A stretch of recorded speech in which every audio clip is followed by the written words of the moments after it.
नमो वेंकटेशाय। कल्पवृक्ष वाहन। प्रकृति की शोभा बढ़ाने वाला है वृक्ष। वृक्षो रक्षति रक्षितः। जिस प्रकार धर्मो रक्षति रक्षितः है, जो तिरुमल तिरुपति देवस्थानम जिनका ज़्यादा प्रचार करता है, वृक्षो रक्षति रक्षितः का भी प्रचार करता है। पर्यावरण पर हर एक को ध्यान देना चाहिए।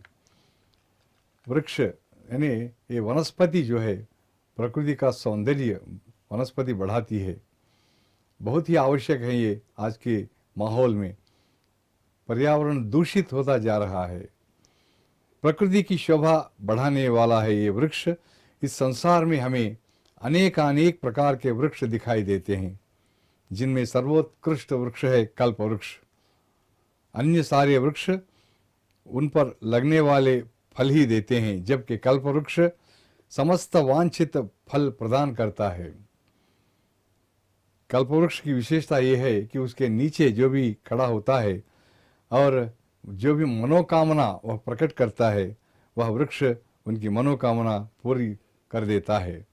भगवान श्रीनिवास इस प्रकार के कल्पवृक्ष पर आरूढ़ होकर चौथे दिन प्रातः तिरुमाड़ वीथियों में भक्तों को भरपूर दर्शन दे रहे हैं।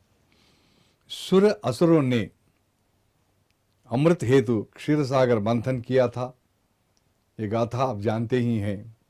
अमृत के लिए सुर असुरों ने क्षीरसागर का मंथन किया था। मंदर पर्वत को मथनी एवं वासुकी सर्प को रस्सी बनाकर यह मंथन किया गया था, ऐसा महाभागवत में वर्णन है।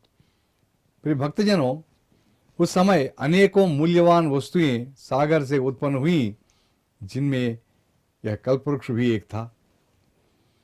इस तरु की छाया में पहुंचने वाले को एक तो भूख प्यास लगती ही नहीं तथा उसे अपने विगत जन्म का स्मरण भी हो जाता है। कल्पवृक्ष के नीचे रहने से विगत जन्म का स्मरण होता है। भगवान बालाजी की कल्पवृक्ष के साथ तुलना करते हुए अनेकों लेखकों कवियों ने अपनी अपनी रचनाओं में वर्णित किया है। कंबुबिंब सदृक्कोंड मांसल स्कंध मंडल सुपारिजात विटप विडंबित चतुर्भुज, पद्म पुराण में यह कहा गया है।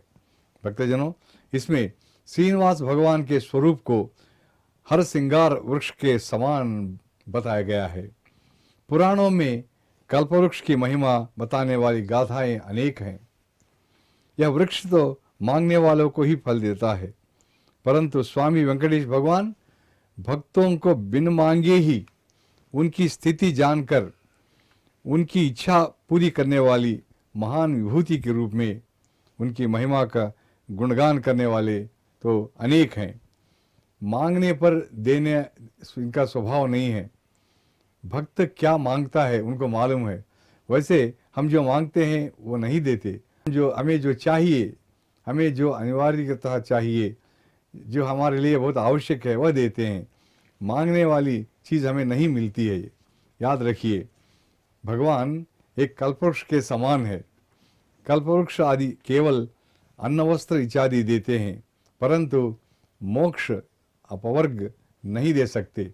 कल्पवृक्ष हमारी लौकिक इच्छाएं पूरी करता है यह वृक्ष, जबकि भगवान जो कल्पवृक्ष के समान है, वे हमें मुक्ति भी देते हैं और मनोकामनाएं भी पूरी करते हैं, लेकिन इनसे बढ़कर मुक्ति हमें देते हैं। न चा अपवर्गम स्वर्गम वा तेषां शक्तिश्च तादृशी यदि त्वं सुप्रसन्नोऽसि सर्वार्थान संप्रदास्यसि कहा गया है।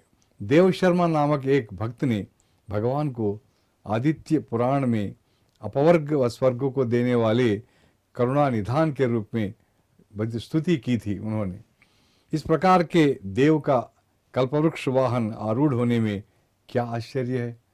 आश्चर्य नहीं है। संकल्पित अथवा वांछित संपत्तियां प्रदान करने वाले हैं ये तीन, यानी कल्पवृक्ष, कामधेनु एवं चिंतामणि है। मनोकामनाएं पूरी करने में ये तीनों प्रसिद्ध हैं। मैं फिर बताऊंगा, ये तीन, कल्पवृक्ष, कामधेनु और चिंतामणि, ये तो अस्थाई संसार के मूल हैं।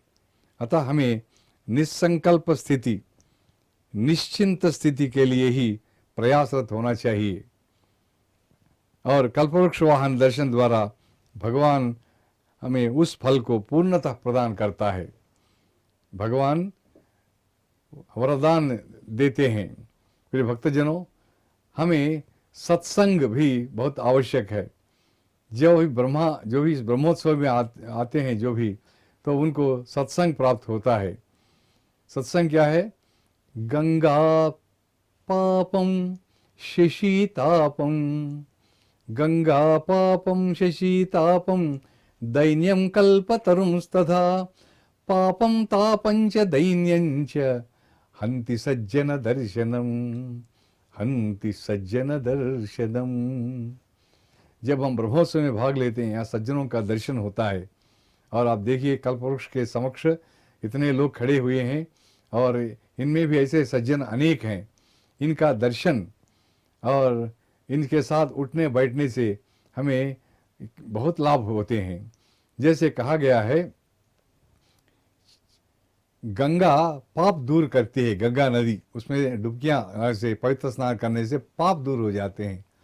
चंद्रमा हमारी थकावट दूर करता है, ताप दूर करता है। और कल्पवृक्ष, जैसे मैंने कहा है, वह हमारी दीनता, हमारी गरीबी दूर करता है कल्पवृक्ष। परंतु सच्चा भक्त जो होता है, यानी सज्जन साधु संत जो होते हैं, उनके दर्शन से हमें हमारा पाप दूर होता है, हमारा ताप दूर होता है। इतना ही नहीं, हमें हमारी दीनता, दरिद्रता भी दूर हो जाती है। तो ब्रह्मोत्सव में भाग लेने का यह सौभाग्य ही सौभाग्य है, अन्य सौभाग्य नहीं है। ये कल्पवृक्ष वाहन हमें यह बताता है कि हम पेड़ पौधों पर विशेष ध्यान चाहिए, क्योंकि हरितिमा जहाँ अधिक रहती है वहाँ प्रदूषण कम रहता है। प्रिय भक्तजनों, आज के माहौल में जो हम सांस ले रहे हैं, जी रहे हैं, इसमें हमें आज के इस कल्पवृक्ष द्वारा हमें ये सीखना चाहिए कि हर एक, विशेषकर हमारे घर आंगन में एक पौधा लगाएं। और तुलसी का पौधा अवश्य में लगाना चाहिए, क्योंकि तुलसी पौधा केवल पौधा नहीं है। तुलसी के जो दल हैं, भगवान विष्णु के अत्यंत प्रिय हैं। तो एक औषध के रूप में भी इसका उपयोग किया जाता है। और हर घर में तुलसी का पौधा रहना बहुत आवश्यक है। तो आज के इस कल्पवृक्ष से हमें ये सीखना चाहिए कि हम वृक्षो रक्षति रक्षितः का पालन करेंगे। तिरुमला तिरुपति देवस्थानम वाले जो यहाँ तिरुमला में वृक्षों का जो ये कर रहे हैं, उनको देखकर हमें बड़े आश्चर्य होता है। हमें प्रेरणा मिलती है कि हम भी फूल पौधों से प्रेम करें। इसी से हमारा मन बहुत ही आनंदित हो जाता है।